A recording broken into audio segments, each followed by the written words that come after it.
අද කතාවේ නම තමයි ස්නයිපර් ද ලාස්ට් ස්ටෑන්ඩ්.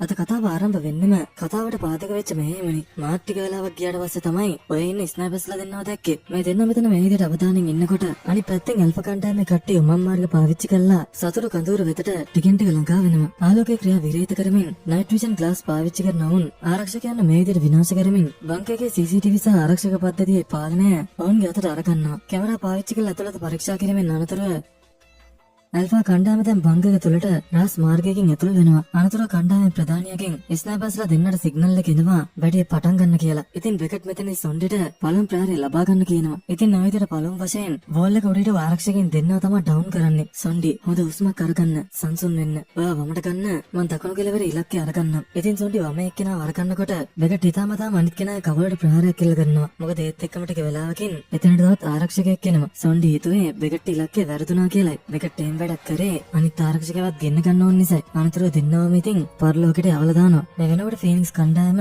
සතුරු කඳවුර තුළට ඇතුල් වෙලා ඉන්නේ. CCTV පද්ධතිය හැක් කරලා තියෙන නිසා මෙයාට ප්‍රශ්නයකින් තොරව ගමන් කරන්න පුළුවන්. නමුත් මෙයාලා වක බලා ගන්න ඕනේ. අනතුරුදී මේ සංඥා නාත නොවෙන්න. වටපිටාව සෝදිසි කරමින් ආව චාලි ටීම් එකේ මේ දෙන්න මේ ස්ථානයේ තියෙන සියලුම වාහනවල ටයර්ස් පංච් කරනවා. අනිකා සහ නෝවා ආයුධ කපඩා කාමරේ පැත්තට ගමන් කරමින් ඉන්නකොට නොසිතූ ප්‍රහාරයකට මුහුණ දෙන්න සිද්ධ වෙනවා. නෝවා කියන්නේ මේ කණ්ඩායමේ හැක. එයාට වැඩි ෆයිට් කරන්න බෑ. කොහොම හරි අනිකා මෙතනදී මුන් දෙන්නම ඉවරයක් කළා දානවා. කවුද මේ ගෝස්ට් කිට් එකක් අඳගෙන ඉන්න ආදියා. මිනිහා නම් තනිකරම හොල්මනක් වගේ ඇවිල්ලා තමයි මිනිසුන්වත් මරන්නේ. මේ වෙනකොට බ්‍රාවෝ ටීම් එකේ මේ දෙන්නට පුළුවන් වෙලා තියෙනවා ආයුධ කපඩා කාමරයට ඇතුල් වෙන්න. කණ්ඩායම කෙමෙන් ඔවුන්ට අදාළ ස්ථානය යටත් කරමින් යද්දී ඇල්ෆා කණ්ඩායමට මෙතනදී එක් සතුරෙක්ව මග හරිනවා. මේ මනුස්සයා කෙලින්ම දුවගෙන එන්නේ කඳවුරේ ප්‍රධානියා ගාවටයි. දොරත් කඩාගෙන එනවත් එක්කම ඇල්ෆා කණ්ඩායමෙන් ප්‍රහාරයක් එල්ල වෙනවා. නමුත් දැන් නම් ප්‍රමාද වැඩි. ඉතින් මේ රයිකා කියන මනුස්සයා සහ ඔහුගේ සගයා විදියට ඔය ඉන්න විද්‍යාඥයා තමයි මේ ටාගට් දෙක වෙලා තිබ්බේ. කණ්ඩායම ලං වෙන්න උත්සාහ කරනකොට රයිකා තමයි ෂොට් ගන් එකෙන් දිගින් දිගටම පහර දෙනවා. ඒ විතරක් නෙවෙයි අනතුරු සංඥා නාදිකර රයිකා කියනවා මගේ ගෙදරට අනවසරෙන් කට්ටියක් ඇතුල් වෙලා. අපි අනවසරෙන් ඇතුල් වෙන කට්ටියට මොකද්ද කරන්න කියලා එයාලට පෙන්වන්න.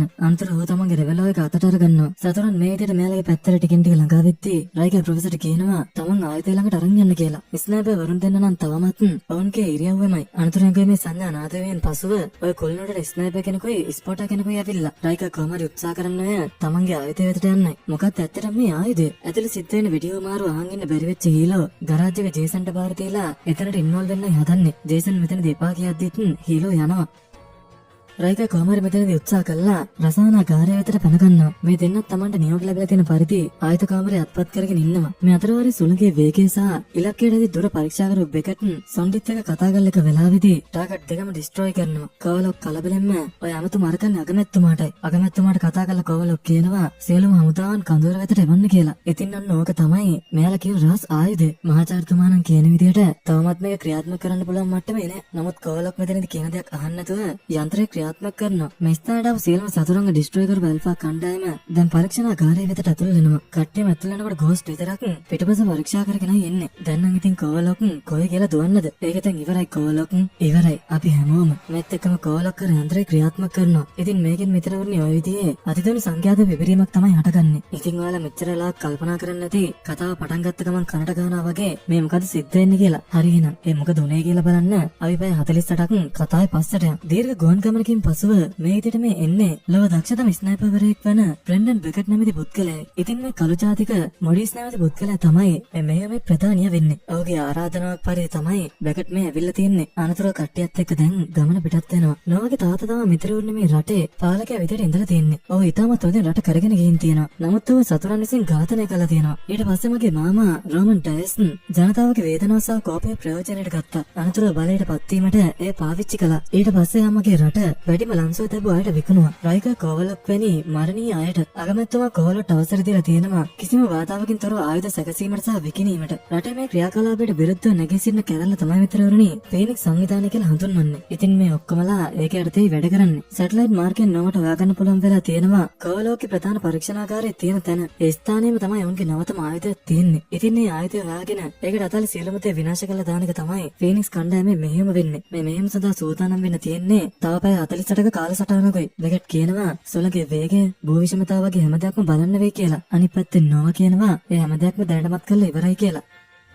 ඔන්න ඉතින් දැන් බෙකට්ටත් එක්කරගෙන මොඩිස් තමන්ගේ මූලස්ථානයේ වෙතට එනවා. මෙයාගේ නම තමයි සීරෝ. සීරෝ කියන්නේත් ගොඩක් දක්ෂ අමුතාසෙබලෙක්. මේ තමයි මෙතනනේ බෙකට්ට මේ මෙහෙම සිද්ධ කරන්න හම්බෙන කණ්ඩායම. ඉතින් හැම කෙනෙක්ම මෙතනදී බෙකට් වෙන වෙනම අඳුර ගන්නවා. ඔන්න දැන් බෙකට්ට තවත් අභියෝගයක් වැටෙන්නේ යන්නේ. මේ තමයි සීලෝ. සීලෝ කියන්නේ දකුණු අප්‍රිකාවේ ජාතික බලක ආරක්ෂකයෙකු සෙබලෙක්. ඔව් ස්නයිපර් කෙනෙක් විදියට ගොඩ කාලයක් පුරුදු වෙලා තියෙනවා. නමුත් ප්‍රශ්නය කියන්නේ තාමත් ඔහුගේ මරණ සංඛ්‍යාව බිඳුවයි. ඉතින් සීලෝව හදලා තමන්ගේ සගයා විදියට අරගන්න එක තමයි බෙකට්ට හම්බෙන රාජකාරිය. ඉතින් කණ්ඩායම මේ විදියට දැන් ඔවුන්ගේ පුහුණුවීම් කටයුතු ආරම්භ කරනවා. පුහුණුවේදී ඔබ දාඩිය දමන තරමටම සටනේදී ලේව කිරීම අඩු වෙනවා. තර්මෝස් වලින් අපිට කියයි පොළේ උණුසුම් සියුරු 20ක් 25 අතර ප්‍රමාණයක් තියෙනවා කියලා. ඔවුන් බර අය වලින් සන්නද්ධ වෙලා ඉන්න බව අපි අමතක කරන්න හොඳ නැහැ. ඔවුන් වේසටපත් වෙන අවස්ථාව ප්‍රයෝජනට අරගෙන තමයි අපි උදෑසනින්ම ඔවුන් අල්ල ගන්න ඕනි. මේ කන්තරුවට ඇතුල් වෙන්න සැඟවුණු උමගක් තියෙනවා. ඔවුන්ගේ පිටවීම තමයි අපගේ පිවිසුම් වෙන්නේ. ඔය විදිහට පුහුණුවක් අවසන් කරාම මොඩියස් පාල් ලයිට් ඔෆ් කළා කියනවා ආයෙත් වැඩේ පටන් ගන්න කියලා. ඉතින් කණ්ඩායම නයිට් විෂන් පාවිච්චි කරලා ආයෙත් වැඩේ පටන් ගන්නවා. මේ තමයි කොවලොග්ගේ පිස්සු විද්‍යාඥයා ආයුධ නිර්මාණකරුවෙක්. ඉතින් මේක නිසා අපි ඕනිම අනතුරකට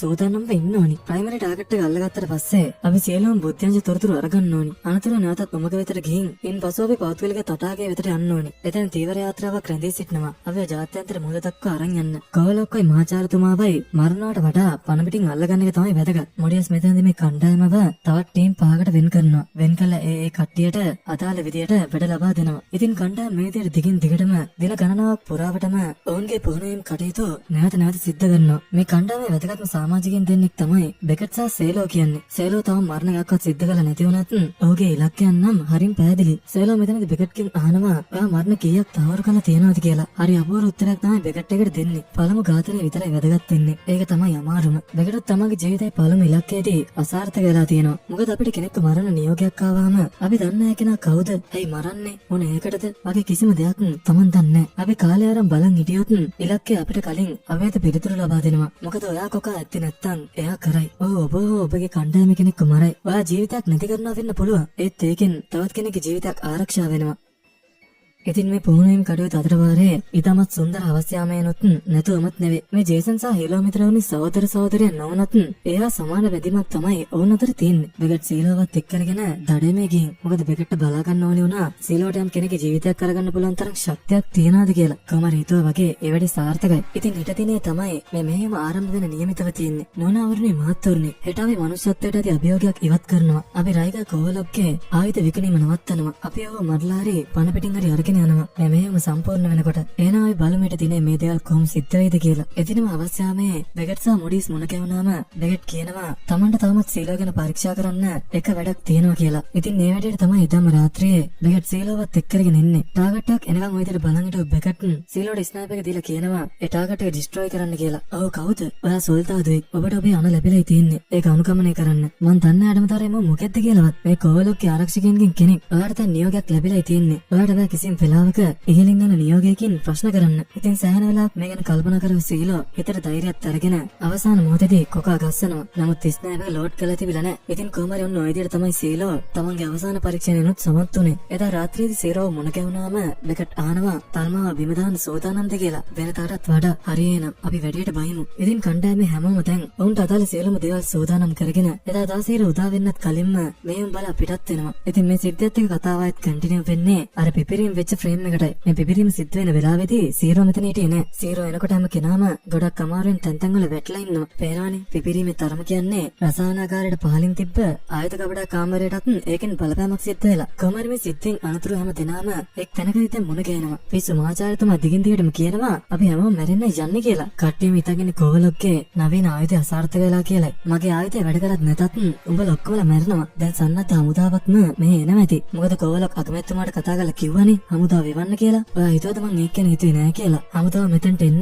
තව පැයක් කාලයක් තියෙනවා. ඒ අතර අපි අපිට අවශ්‍ය හැම දෙයක්ම අරගෙන මෙතනින් යනවා. මේ කතා බහ කරමින් ඉන්නකොට මොඩිස්ගේ නහයෙන් ඇයි මේ රුධිරය කලන්නේ. මේත් එක්කම අමාරු වෙච්ච මොඩිස් මෙතනම ඇදගෙන වැටෙනවා. ඔය විතරක් නෙමෙයි මිතරෝන්නේ. පිපිරීමට අවුච්ච සියලුම දෙනාම එක්කෙනා ගානේ නහයෙන් රුධිරය කලන්න පටන් අරන් මරණයට ලක් වෙනවා. මේ සිද්ධ වෙන්නේ මොකද්ද මේකට මොකද්ද කරන්න කියලා කාටවත් හිතා ගන්න බෑ. කොහොම හරි අවසානයේදී කණ්ඩායමේ භාගයක්ම ඔවුන්ට අහිමි වෙනවා. මොන මගුලක් තුනේ කියලා කාටවත් හිතාගන්න බෑ. සීරෝ කියනවා ඔවුන් සියලු දෙනාම මේ වෙලාවේ කාමරය තුල හිටියේ කියලා. මෙතනදී අනිත් පැත්තට ප්‍රශ්න කරනවා. එතකොට තමුන් කොහෙද හිටියේ කියලා. තමන්ගේ සහෝදරයා වගේ හිටපු හීලෝගේ අහිංවීම ජේසන්ට ලොකු වේදනාවක්. අනික මෙතනදී කට්ටියත් එක්ක වාද කරන්නේ අපිට මෙයාලගේ සිරුර මෙහෙම දාලා යන්න බෑ කියලායි. නමුත් දැන් ඉතරලා තියෙන කාලයත් එක්ක වෙන මොනව කරන්නද? මෙතන තමයි මෙතරින් අපේ බෙකට් ඉදිරියට එන්නේ. ඔහු දැන් හදන්නේ මොඩිස් පටන් ගත්ත මෙහෙම හොඳින් නරකින් අවසන් කරන්නයි. ඉතින් ඒක නිසා ඔහු දැන් කණ්ඩායමට නායකත්වය දෙන්න බාර ගන්නවා. ඒකට කට්ටියම එන්නේ මේ උපකරණේ පරීක්ෂා කරන්නයි. මේක ඊගාව පරම්පරාවේ අතිතුනි තරංග වලින් නිර්මාණය කළ තියෙන අවියක්. මේ ආයුධය මගින් මොලේට තමයි කෙලිම බලපෑම සිද්ධ කරන්නේ. ලෝකයේ යම් යම් තැන්වලදී මෙහෙම අවියක් පාවිච්චි කළ බවට සඳහන් වෙලා තියෙනවලු. ලෝකයේ ප්‍රබල පෙළේ රටවල් වලට කෝලෝක්කාර මේක විකුණන්න ඉඳලා තියෙන්නේ. ඉතින් දැන් බෙකට් සැලසුම් කරන්නේ මේ උපකරණයට අදාළ සියලුම දත්තවන්ගේ ඩේටාබේස් එකකට අරගෙන පරීක්ෂණාගාරය සම්පූර්ණයෙන්ම විනාශ කළා දාලා පිට වෙන්නයි. නමුත් මේ අප්ලෝඩ් එකට ගත වෙන කාලය තමයි ප්‍රශ්නේ තියෙන්නේ. මොකද තව පැයක් යන්නත් කලින් විශාල හමුදාවක් මේ කඳුරට එන්න නියමිතයි. මේ සටන අපිට දිනන්න බෑ කියලා තමයි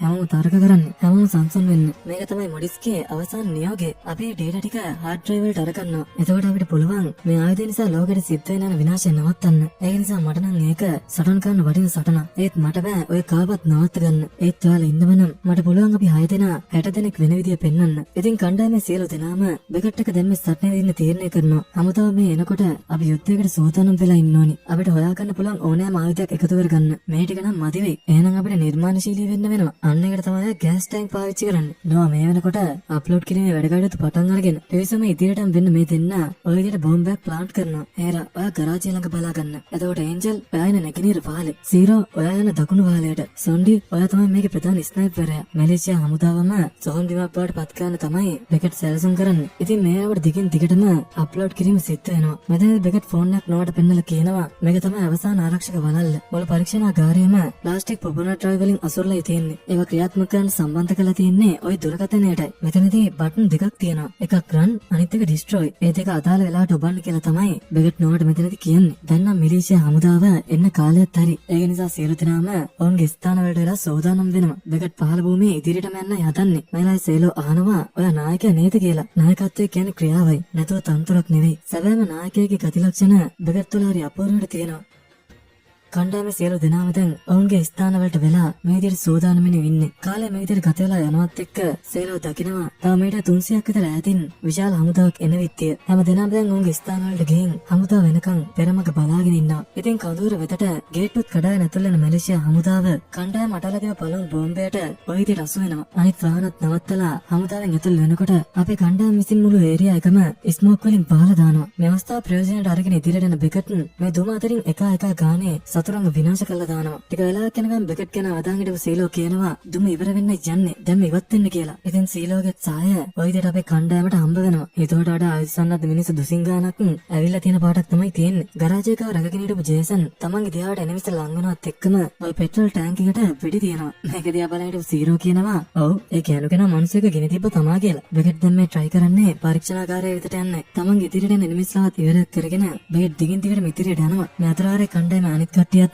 තමාට වෙන්නෙච්ච ලොකු සටන්වල ජේසන් දැන් ටිකක් කොටු වෙලා ඉන්න නිසා එයාට පැනගන්න අවස්ථාවක් අරන් දෙන්න හිතන් සීරෝ ග්‍රෙනේඩ් එකක් ඔය විදිහට නිකුත් කරනවා. මොකද මේ වෙනකොට ජේසන් ගේම වෙපන් එක්කම හැමෝ ඉවර වෙලායි තියෙන්නේ. තමන් ඉදිරියට ආපු එක සතුරෙක්ට ඔය විදිහට පහර දීලා ඉවරයක් කරනත් එක්ක තවත් කෙනෙක් වෙලා ජේසන්ට නොසිතෝ විදිහට පහර දෙනවා. ටික වෙලාවකින් තවත් වෙන සෙට් එකක් ඇවිල්ලා ජේසන්ව වට කරගන්නවා. හැබැයි මුන් ටික දන්නේ නැහැ. වැරදි ගෑනු කෙනත් එක්කයි හැප්පෙන්නේ කියන එක. ඉතින් තමන්ගේ පොරවල් දෙක ඇදලා ගත්ත ජේසන් මෙතනට මිනිස්සුන්ට හොඳ සටනක් දීලා හැම එකම අවසානයේ ඉවරයක් කළා දානවා. දැන් නම් තත්ත්වය පොඩ්ඩක් නරක අතට හැරීගෙන යන්නේ. ටෙක්නිකල් ටීම් එකකුත් කඳුරට කඩා පාිනවා. ඔවුන්ගේ කෙලින්ම අවධානය යොමු වෙන්නේ ස්නයිප් ටවර් එකටයි. මේ දෙයත් එක්ක අපේ කණ්ඩායම පොඩ්ඩක් අපහසුතාවයට ලක් වෙලා ඉන්නකොට තමන්ගේ ස්නයිප් එක අරගත්ත බෙකට් මේ වෙහිකල් එකේ තිබ්බ RPG බුලට් එකකට පහර දෙනවා. එතනින් යාට වෙච්ච දේ මම ඉතින් අමුතෙන් කියන්න ඕනේ නෑනේ. මේ ප්‍රශ්නේ ගැන තව දුසිමක් විතර එන එකනේ. ඒක නිසා හැමෝටම බෙකට් අනකරනවා දෙතේක ඝාතන කලාපය වෙතට පිට වෙන්න කියලා. ඉතින් කට්ටිය මේ විදිහට පිට වෙනවා. මේ අතරාරේ තමයි අපේ එන්ජල්ට පොඩි කරදරකාරියක් මුණ ගැහෙන්නේ. කොහොම හරි මේ කරදරකාරීත් එක්ක එන්ජල්ට වැඩි ඉච්චර ලේසි වෙන්නේ නැහැ. එයාගේ කනේ කොටසකුත් ඔය විදිහට තුවාල වෙනවා. මේ දේවල් එක්ක හොඳටම කේන්තියෙන් ඉන්න එන්ජල් තමන්ගේ කෙනිස්සක් ඇදලා එළියට අරගන්නවා. අවසානයේදී මේ එකක් වහන් හිටපු කෑනිකේ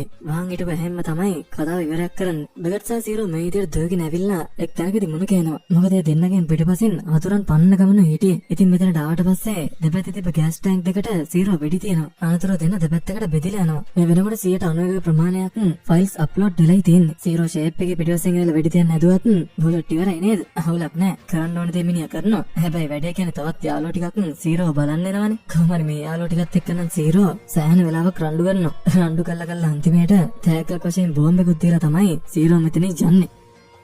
එහස බෙගටත් ලොකු කරදරයක. බෙගට් මොකද්ද වෙන්නේ? ටිකක් කාර්යබහුල වෙලා ඉන්නේ. කාර්යබහුල වෙලා කියන එක ඉතින් බැලුව බැලමටම පේනවනේ. කොහොම හරි මේ කරදර ටිකක් ඉවර කරනවත් එක්කම පැත්තෙන් ආව මිනිස්සෙක් ගන්නකින් බෙගට්ට පහර දෙනවා. දැන් නම් බෙගට් අවුවේද? මොන පිස්සුද? ඒ ෂනේන් වෙබන් එක පැත්තකට ඇදලා ගත්ත බෙගට් මේ මිනිස්සයා කිවිස්සෙන් මොකට පහර තියලා අන්තිමේට වෙබන් එකේ බෙල්ට් එක අතාරින් තමයි මේ මිනිස්සයා ඉවරයක් කරන්නේ. බෙගට් නෝවට කතා කරලා අහනවා තව කොච්චර වෙලාවක් යයිද කියලා. දැනට නම් 98%ක්ම ඉවරයි. ඒ වුණාට නෝවට තමන්ගේ දිහාට කවුද එනවා කියලා. ඔව් මේ වෙනකොට මිනිස්සු රොත්තක්ම පරීක්ෂණාගාරයේ පැත්තට එන ගම. ඉතින් මේලා නෝවාර ෆෝන් එක පාවිච්චි කරලා පිවිසුමේ සම්බන්ධ කරලා තියෙන ඕපනර් ඩ්‍රයිවර් ටික පුපුරා හරිනවා. කොහමද ඒකෙන් විශාල පිපිරීමක් මේ විදිහට හටගත්තේ? පින්මාලේ ජනේලේ ගාවට බෙගට්ට එළියෙන් තිකින් තියටම පහර දෙන්න පටන් ගන්නවා. සීරෝ ගම යනවා වගේ මේ විදිහට එළියට එනවත් එක්කම ෂොට්ගන් කාරෙක් තියලා දානවා. ඌ ලඟ වෙනකන් ඉතලා ඔය මැරිච් එකව වෙපන් එක අරන් ඌට තියලා දානවා. ෂොට්ගන් ෂොට් එක වැදලා තියෙන්නේ සීරෝගේ බොඩි ආම් එකටයි. පින්මාලේ කාර්යාලය ඇසල කවුරු හරි ඉන්නවද? මං කොට වෙලා ඉන්නේ. මේලා බෙගට් වෙනගෙන සීරෝ වුණ තාත් බෝම්බයක් නිකුත් කරනවා. ඒ කරපඩෙන් තමයි කොමාරි කට්ටිය බේරුනේ. එනකොට උඩගත කිරීම සම්පූර්ණයෙන්ම අවසන්. තව තප්පර 10කින් මෙයාලා සම්පූර්ණ බංක එකේ විදුලිය විසන්ධි කරනවා. ජේසන්ගේ අවාසනාව කියන්නේ